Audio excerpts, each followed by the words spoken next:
அடிக்கடி தன் முன்னோர்களின் பெருமையை பற்றி பேசும் என் அம்மாவிற்கு ஒரு நாள் எதிர்வீட்டு பெண்ணொருவர் தான் ஆவிகளுடன் பேசுவதாக கூறவும் என் அம்மா அவரை வீட்டிற்கு அழைத்து வந்தார். வந்தவர் தரையில் சதுரமாக ஆங்கில எழுத்துக்கள் ABCDZ வரையிலும் எண்கள் 1 2 3 0 வரையிலும் சாக்பீஸால் எழுதினார்.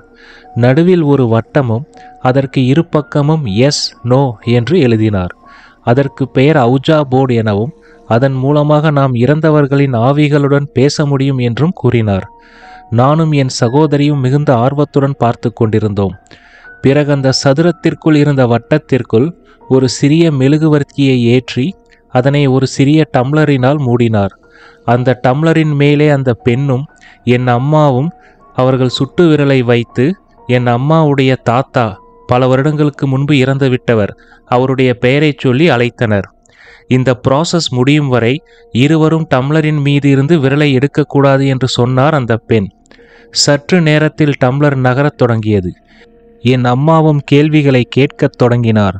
டம்ளரும் தரையில் எழுதியிருந்த எழுத்துக்களுக்கு இடையில் நகர்ந்து பதிலை சுட்டிக்காட்டத் தொடங்கியது. சிறுவயதில் நடந்த நிகழ்வுகள், பாட்டியின் பெயர், வசித்த இடம், தெருவின் பெயர் என அனைவருக்கும் விடை தெரிந்த கேள்விகளையே கேட்டு பரவசப்பட்டார் என் அம்மா. எல்லாம் முடிந்து தாத்தாவும் விடை பெற்று கொண்டார். அதாவது ஆவிகள் டம்ளரை விட்டு செல்லும்போது அந்த டம்ளர் தானாக அவுஜா போர்டுக்கு நடுவில் எழுதியிருக்கும் குட் பை என்ற வட்டத்தை 3 முறை சுற்றிவிட்டு நின்றுவிடும்.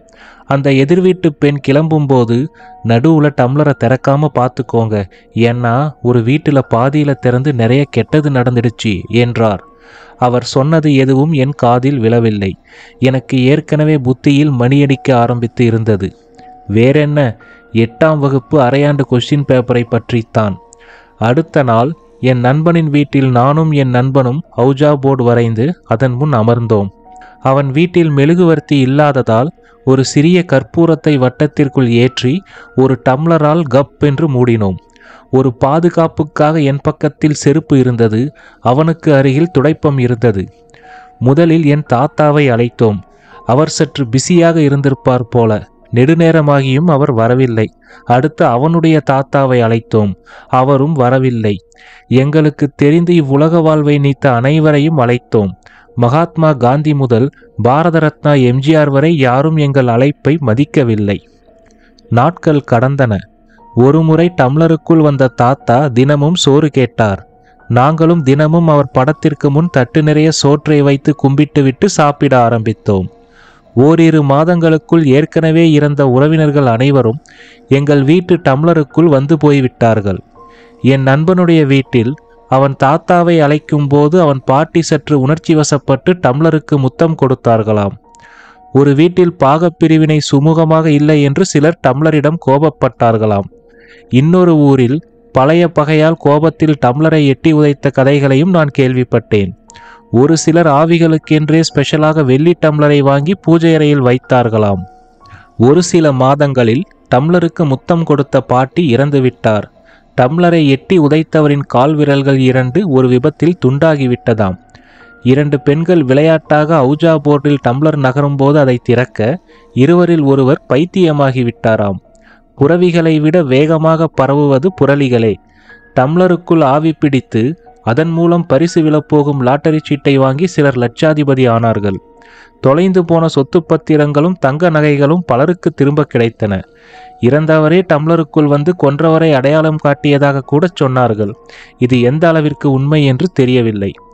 எங்கள் வீட்டில் ஒரு முறை தாத்தாவிடம் பேசிக்கொண்டிருந்த போது தாத்தா மகிழ்ச்சியில் சற்று வேகமாக டம்ளரை ஓட்டியதால் டம்ளருக்குள் சுற்றியதால் டம்ளர் கவிழ்ந்து விட்டது. டம்ளரின் மேல் விரல்களை வைத்திருந்த நாங்கள் சற்று பயந்து விட்டோம். அதன் பிறகு எவ்வளவு அழைத்தும் தாத்தா அன்றைக்கு வரவில்லை. அன்று நடு இரவில் நாங்கள் உறங்கிக் கொண்டிருந்தோம். திடீரென்று மின்சாரம் தடைப்பட்டதால் வெக்கையின் தாக்கத்தால் நான் விழித்து கொண்டேன். நிலா வெளிச்சம் ஜன்னல் வழியாக வீட்டின் நடு ஹால் வரை ஒளிர்ந்தது. சட்டென்று 4.5 அடியில் ஒரு உருவம் வெள்ளை நிற ஆடையில் தலையை விரித்தபடி ரூமிலிருந்து ஹாலுக்குள் வந்தது. இவளுக்கு வேற வேலையே இல்லை, ராத்திரியில பேய் மாதிரி வீட்டுக்குள்ளார சுத்தரா என்று மனதிற்குள் என் சகோதரியை திட்டிக்கொண்டே திரும்பி படுக்க முயன்றேன். எனக்கு சில அடிகள் தள்ளி என் சகோதரி படுக்கையில் அமர்ந்து கொண்டு அந்த உருவத்தை நடுக்கத்துடன் பார்த்து கொண்டிருந்தாள்.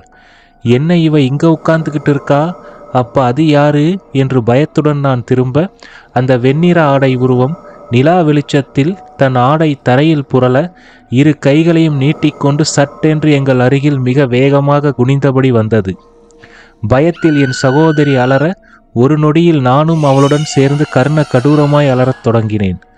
பலார் என்று ஒரு அடி என் தலையில் விழுந்தது. எனக்கு தலை கிருகிருவென்று சுற்ற ஆரம்பித்தது.